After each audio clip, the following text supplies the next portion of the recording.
Welcome back to I Know How You Feel, a podcast for common experiences not so commonly shared. This is a platform for growth, connection, and mindful conversation. Today on the podcast, we have Lisa Sugarman. Lisa is an author, a nationally syndicated columnist, and a three-time survivor of suicide loss.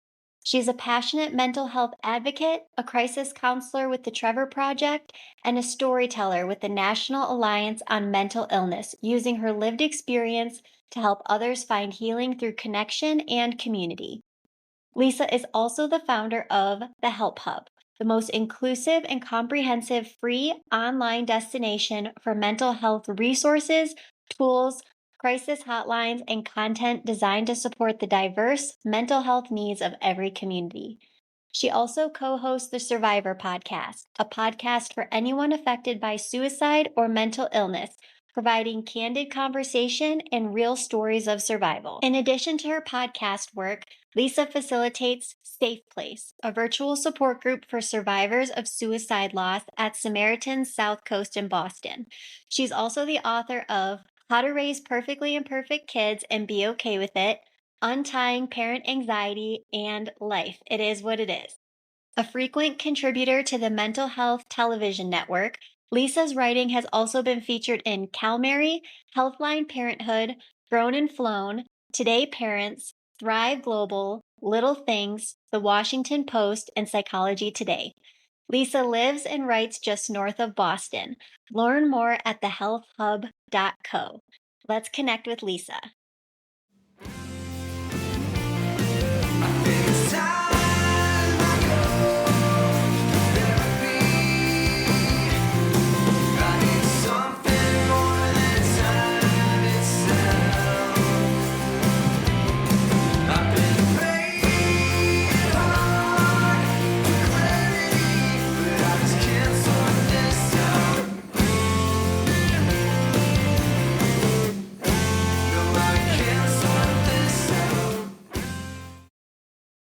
Hi, Lisa. Thank you so much for coming on the show.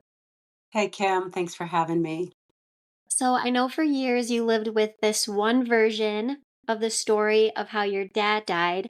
So, I'm wondering if you can take us back to that time in your life, what you remember from that day, and how you first came to understand what happened to him. Yeah, of course. So I lost my father the first time, and you'll understand what I mean by the first time when I share my story. I lost him the first time when I was 10 years old in the summer of 1978 to what I was told was a heart attack. So we had lost a family member. I lost a cousin a year before my father had died to suicide. So my father's loss was the second loss in my life that I had ever experienced. And I lived for 35 years of my life thinking that my father had died of a heart attack, in spite of the fact that he was a super healthy and active guy. And when I was 45 years old, married, I think we had been married 20 years at that point. I had already had two teenage children. I accidentally discovered that my father had taken his own life. So I've grieved my dad twice in my life. And it really just blew me to pieces in so many different ways. And it really changed my attitude about the work that I was doing in the world. I was a parenting writer. I had written a bunch of parenting books, and I was out there creating content in that parenting space about raising kids and work life balance. And I just didn't feel like any of that was authentic anymore. I felt like I really had just a lived experience now that was too valuable, I think, to just keep to myself. So I found a way to start talking about it and to start little by little sharing and ultimately writing and then speaking about it. And now all the work that I do focuses on suicide awareness and prevention and mental health and wellness. And I found my way to this place of advocacy and this, what I believe to be the work was supposed to do ultimately. I've found that in doing the podcast that people have these incredible shifts in their life. It only takes one experience to change the entire trajectory of their entire life. And I know that you said that you found out on accident that he had committed suicide. How did you find out that truth, and how did it feel to suddenly have to grieve him again? Well, I found out just it was a random conversation that I had with a family member. I bumped into a cousin We were catching up. We were just chatting, and she asked about my girls, who, as I said, they were teens at the time. And it was just very general conversation until she just dropped a bomb out of nowhere and asked me if our daughters were experiencing any of the same mental health challenges and mental illness that my father had experienced. I had no idea what she was talking about. And it really just created this domino effect of me then reaching out to my mother and asking my mother if my father had been depressed. And the answer became yes, because that was the truth. And then without even realizing what I was asking her, when I asked I never intended to really ask her the question. It just came straight out of me. I asked if he had taken his life. And after 35 years, she said yes. So it changed everything. And then all of a sudden, it's like you're in the middle of this Bermuda Triangle without any land anywhere, nothing to grab onto, nothing underneath you. And it was just this feeling of complete and total chaos, just not believing anything anymore, not knowing what was true from my past or what wasn't, or were the memories I had authentic. And it just kind of spiraled into this endless cycle of kind of rethinking all my experiences and my interactions with my dad and what I believed to be true. And it turned me inside out. What did you end up finding out about what your dad had been going through? Like, what kind of struggles was he? I know you were fairly young, but what did you come to find out he was really struggling with? That's the thing. Not much. We really don't have a lot of answers to those questions that we need answers to, and we'll never have them, which is the hard thing, the sad thing, the frustrating thing. So my father was one of those people. There are two different kinds of people who keep their mental illness very concealed. My father was one of those people. And then there's another cohort of people who that they're struggling. They oftentimes will tell you, you'll see it, you'll hear it. Well, we didn't know. So my mother had no idea. Family had no idea. I was 10 years old, so I certainly didn't have any idea. I thought my father was the most joyful man in the world.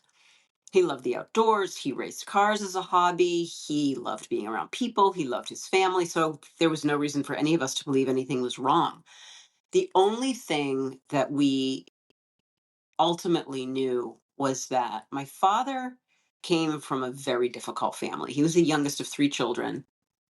His family was very challenging, and I mean a lot of things when I say that. His parents, it was not a loving home.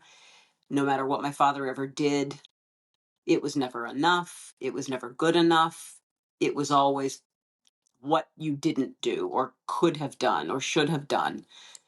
And it was a very toxic environment to live in. It was a very frustrating environment, I think, for him to live in. So even as a kid, even as a young kid of 10 years old, I knew what the dynamic was with my father's family, because my mother's family was very much the opposite, an abundance of love and support and kindness, and my father didn't have that. So I know there was a lot of stress. He ran my family's business, my father's side of the family business, as well as his own job. So he really had two full-time jobs, and he was incredibly stressed because of that, I think, ultimately. And there was a lot below the surface that nobody knew. How did that change your understanding of your perception of your father and yourself ultimately? I'm glad you asked that question, because it had a profound impact on me in a lot of different ways. First of all, it changed my belief system completely around suicide as a selfish act. I had always grown up believing that suicide, feeling, in my heart, that suicide was a selfish act. No one gave me that thinking. No one inserted that in thinking into my brain. It was just something that I developed on my own as a result of being subjected to that kind of loss very young. That changed completely when I really started to understand what mental illness was. When I found out my father had mental illness after I learned about his suicide, I really took a good, hard, long look at what is that mentality? What are people who are struggling with depression and mental illness actually going through? What's their state of mind? So for me, that was a complete and total shift. And, you know, it's a hard place to be because I then, like I said, felt like all the work I needed to do was different. Um, I needed to use this new understanding of what I really believed mental illness was all about to change narratives. So, it was very difficult for me. I kind of lost contact with my dad emotionally after I found out that he had taken his life in the very beginning. And what I mean by that is that I always worked really hard to keep my dad as a part of my family. My children never met him. My husband never met him. I always wanted them to feel like my dad was a presence. So I always talked about him. The few pictures that I had of him were always around. And I talked about him like he was a member of our current family. And I stopped that for years after I found out the truth. And I found my way back to that, but it took a lot of work on my part, really understanding that mental illness is an illness that you can't always see and is so subjective. And only the person who is experiencing it can truly understand what it's doing to them. So it's been a journey. That is definitely a journey and a huge shift. Can you walk us through just practically what that looked like in your life? You said it was a huge shift, but day to day, it sounds like you had to pretty much burn down your entire thought, like belief system, thought, even the work that you were doing. How did you rebuild that step by step into what you're doing right now? Well, it was very organic. I didn't intend to pursue any of this. I never saw myself doing any of the work that I'm doing right now. It was just nothing that was on my radar whatsoever. And I mentioned that for those first few years after learning this truth, it really just shut me down because part of me was just in such complete denial and disbelief that this man who I thought I knew so well was so ill under the surface, and I couldn't get my bearings. So what it did to me for those first few years, I stopped writing, I stopped creating the content I was creating, and I became two distinctly different people. So I at the time, as I mentioned, I had young kids. They were still, teenagers. I was very involved. I was working in the school system. So I had a job, I had my home life, I was raising my children, and I was two very separate people because outwardly I was someone that no one would ever have known that anything was wrong or that I had discovered anything or that I was struggling with anything because I kept it very very quiet. My husband, after I found out the truth, the only other person who I told for those first several years was my husband, and that was the only outlet that I had for the beginning. And so I would do my thing during the day. I would be mom, I would go to work, I would have my friends, I would live my life, and then I would come home and be an absolute disaster when I put my kids to bed and I closed the door in the bedroom, and I would cry to my husband every night for what felt like years until I guess I just got my bearings a little bit and really just started to process that this was the truth, and this did happen in spite of how impossible it seemed. And that's when I just started to emerge. I just started talking. I started talking about it. I stopped using the old narrative. It's surprising how many people ask you when you say that you've lost a parent. Surprising how many people ask you how they died. And I've always had people ask me how my father passed away, and I've always said it was a heart attack. And I did still say that for the first few years. And then ultimately, that was where the shift happened.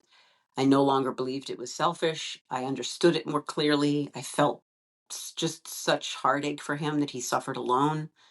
And he and my mother had such a beautiful marriage and relationship. He just was too deep in his own head. And so I started talking, and then talking led to writing, and writing led to getting involved on crisis lifelines, and getting involved on boards of mental health organizations like Samaritans, and becoming a grief group counselor, and launching my own mental health resources platform, and starting my own podcast. So it's just been organic. Didn't have a plan. I just kept doing more and different things in the same space as a way of making an impact. I really appreciate you sharing the coping skill that you use. I feel like this is really common and people don't talk about it enough. that you compartmentalized to get through it. Like you were one person, you were out there, you were being a mom, doing what you needed to do, and then you would come home and fall apart. And I think that that is such a common experience. And I hope people feel like if they're doing that, that's an okay way to get through things. And I'm curious about a couple things. When people asked you how your dad died and you were ready to share and you told them, my father died by suicide, was there anything that people said where you felt like they minimized your experience or you felt the need to educate them because they, I don't want to say said the wrong thing because everybody's just working through their own stuff, but was there anything that people said that you felt minimized the experience or they could have done a little differently just in case maybe we come up against this experience so we can do better for somebody? No, I really appreciate that question. I don't think anyone's ever asked me that question, and it's a very powerful one. The answer ultimately is no. I never encountered any of that. I only ever experienced incredible kindness and support and non-judgmental reactions to me sharing everything. And I did it very systematically. That's just how I am as a person. I made sure that I talked about it first. My husband and I talked about it with our daughters, and then my extended family, and then my closest friends, and so on. And it kind of rippled out from there. But as far as encountering anything that was negative, no, I didn't. The only thing that I think speaks to what you're saying that I have discovered and that has become something I've worked very hard to change that might be helpful for people is I've learned that language matters so much in general in the way that we talk about things, but it matters especially in the context of suicide loss. We say, and we're all guilty of it to some degree because it's what we were taught, it's how we were raised, it's what the world says. We say something like, our person committed suicide. And to me, now at this point, all these years later, that has become, I have such a visceral reaction to that. I have such an intense internal reaction to that. It's so triggering for me because I understand now so clearly why it's so important that we not use that kind of language, why that language is so stigmatizing, and why it's contributing to the overall stigma and narrative of suicide being a negative thing. Suicide is not a negative thing. It's a terrible outcome. It's an unfortunate, horrible, traumatic outcome, and it's definitely a difficult, incredibly difficult type of grief to navigate. But there's nothing sinful about it. There's nothing immoral about it. It's someone's only choice in their brain for how to make the pain stop. So if we're talking about what to share with people who might be listening to our conversation that might be helpful in changing kind of their perception and other people's perception, I would say be careful when you say committed suicide because what that does is perpetuate the stigma. Instead, say died by suicide, say ended their life, say took their life, say suicided, which a lot of people are saying more often now, and give the person who died that way the dignity that they deserve. So that's hopefully that you can see the tie-in to your question. Yes, and I really appreciate that education because I think too, just going off on a little side note, language is so important for mental illness. And I find that people tend to throw things around very lackadaisy in pop culture with certain things like, oh, I'm so OCD, I like to organize. Oh, I'm so ADHD, I can't focus. Oh my gosh, like I just had such a hard day, I just want to kill myself. Those kinds of references around mental health are just so detrimental, I feel like, and just bringing the seriousness back to it and making sure that we're using the right language and we're making people feel just like you said, that person had dignity at the end of their life and that it wasn't their fault. It was the mental health issues they were going through. And that was the only choice they felt like they had. So I really appreciate you explaining that for us. You talk about surviving suicide loss 3 times, and I'm curious what those losses have taught you about grief, but also about survival. Well, I think what it's taught me ultimately about grief is that we're always grieving. We've got a connection to our person who's no longer here. And I mentioned this in a conversation recently with someone else I was talking to about grief. And I said I would never want to stop grieving for my father or my friend who I lost or my cousin or anyone else who I've lost in any other way, because that grief is a bridge to that person. And we we ebb and we flow through it. It's really just a matter of finding a way to integrate it into our life so that the grief and the joy that we will ultimately have in our hearts can coexist together. So that's my feeling about the grief part. And as far as survival, I think for me one of the biggest things that's helped me survive is being vulnerable about it, is talking about it, is putting my experience out there for whomever might get a nugget from it, or maybe just some kind of reassurance, or maybe feel a little less alone or feel a little bit more validated.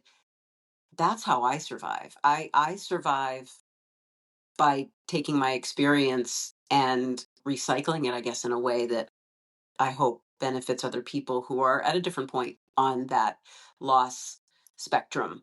Somebody listening to our interview right now might be in like really in the thick of it. Like maybe they just lost their person. Maybe they're a matter of days or months or weeks out and they haven't experienced this kind of loss for years, and they're just trying to navigate their way to the next day. And they hear this and they know, okay, this is awful.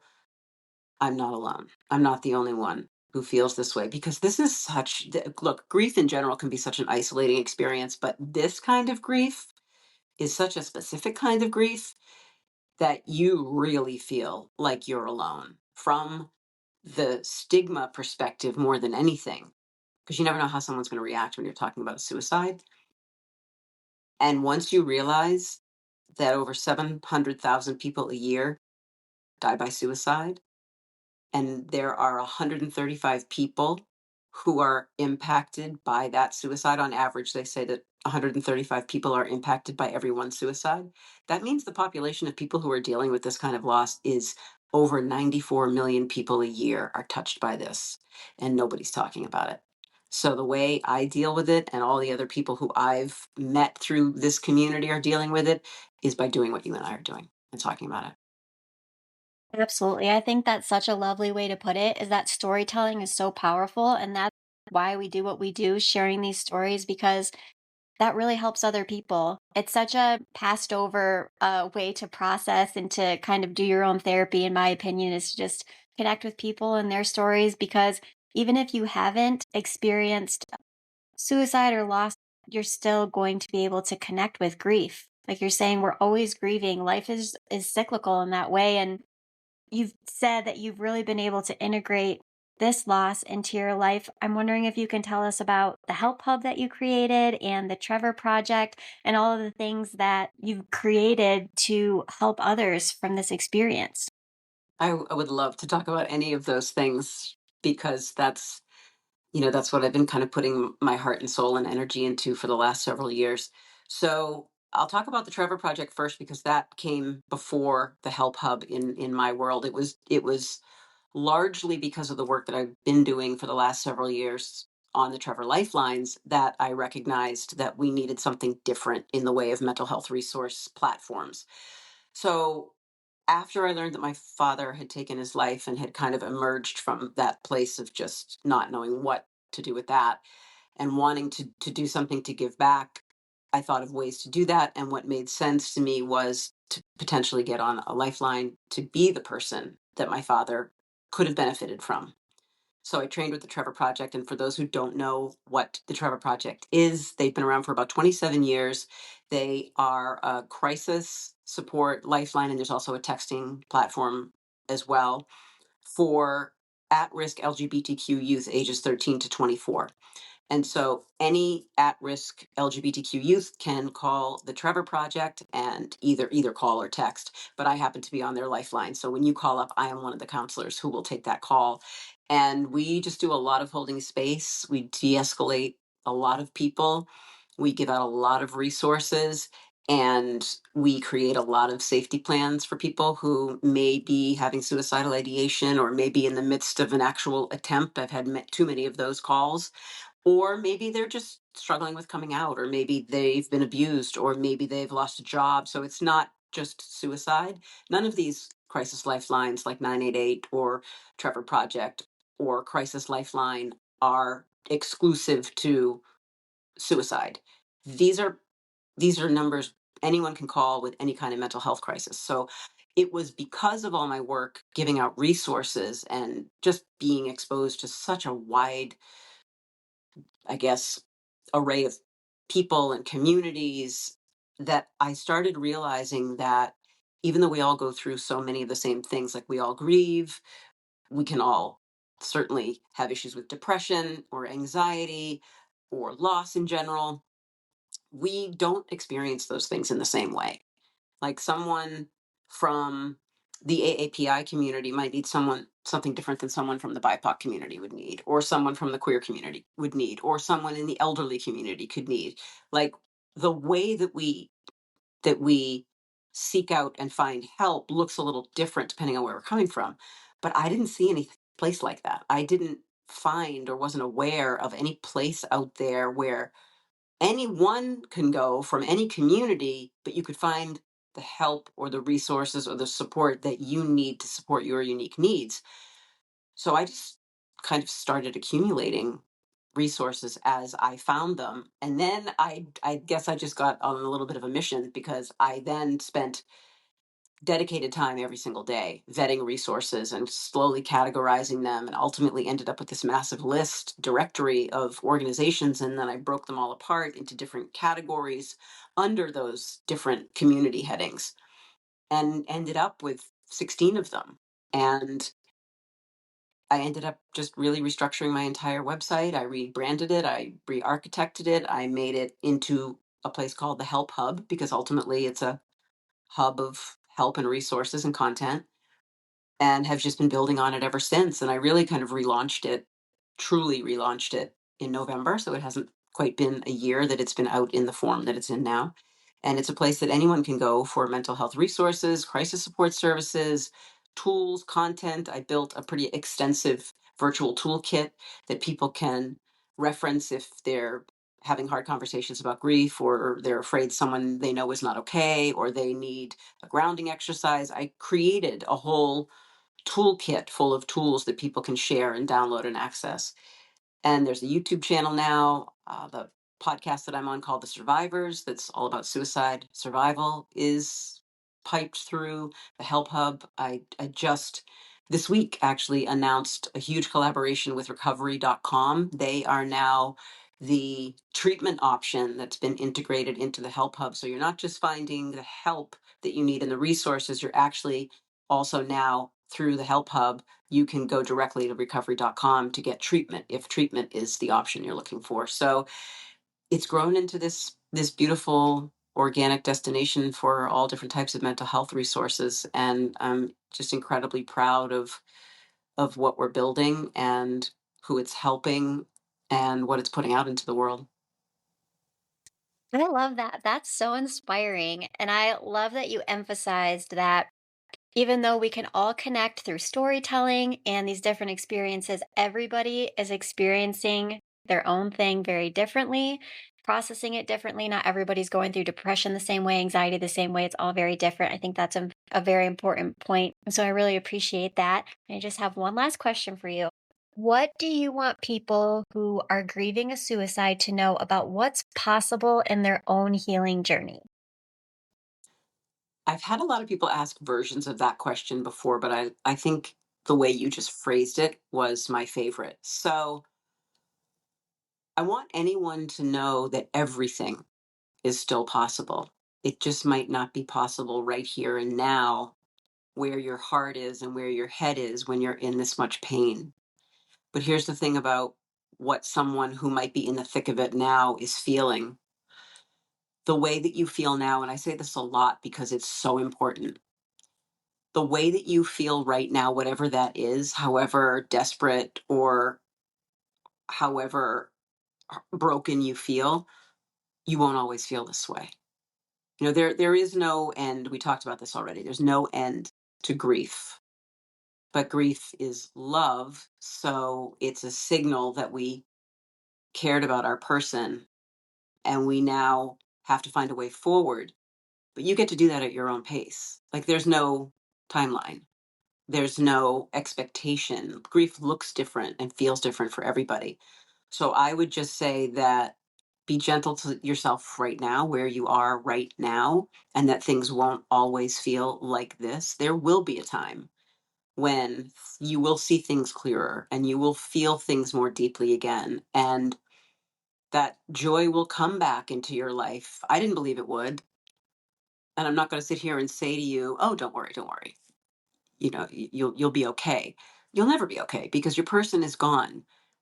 You'll be different, but you can also still live a joyful life, and that person's with you, and the sky really is still the limit. You just have to give yourself grace to reach that point. I need to put a sticky note on my mirror that says, "Everything is possible, just not now." I think that is so beautiful. Thank you so much for coming on and sharing your story with us. And I look forward to sharing all of your platforms with our listeners.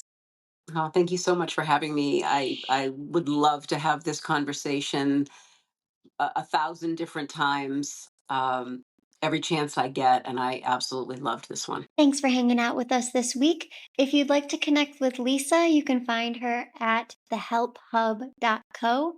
Lisa encourages anyone in crisis to call the Crisis and Suicide Hotline by dialing 988 if you or someone you know is struggling. You can also visit thehelphub.co for mental health resources, tools, and content to support your mental wellness. If you'd like to connect with me or have an experience you'd like to share, shoot me an email at letstalkitoutproductions@gmail.com. Also, if you'd liked our music, you can check out Quilter on Spotify. I Know How You Feel drops every other week. See you next time.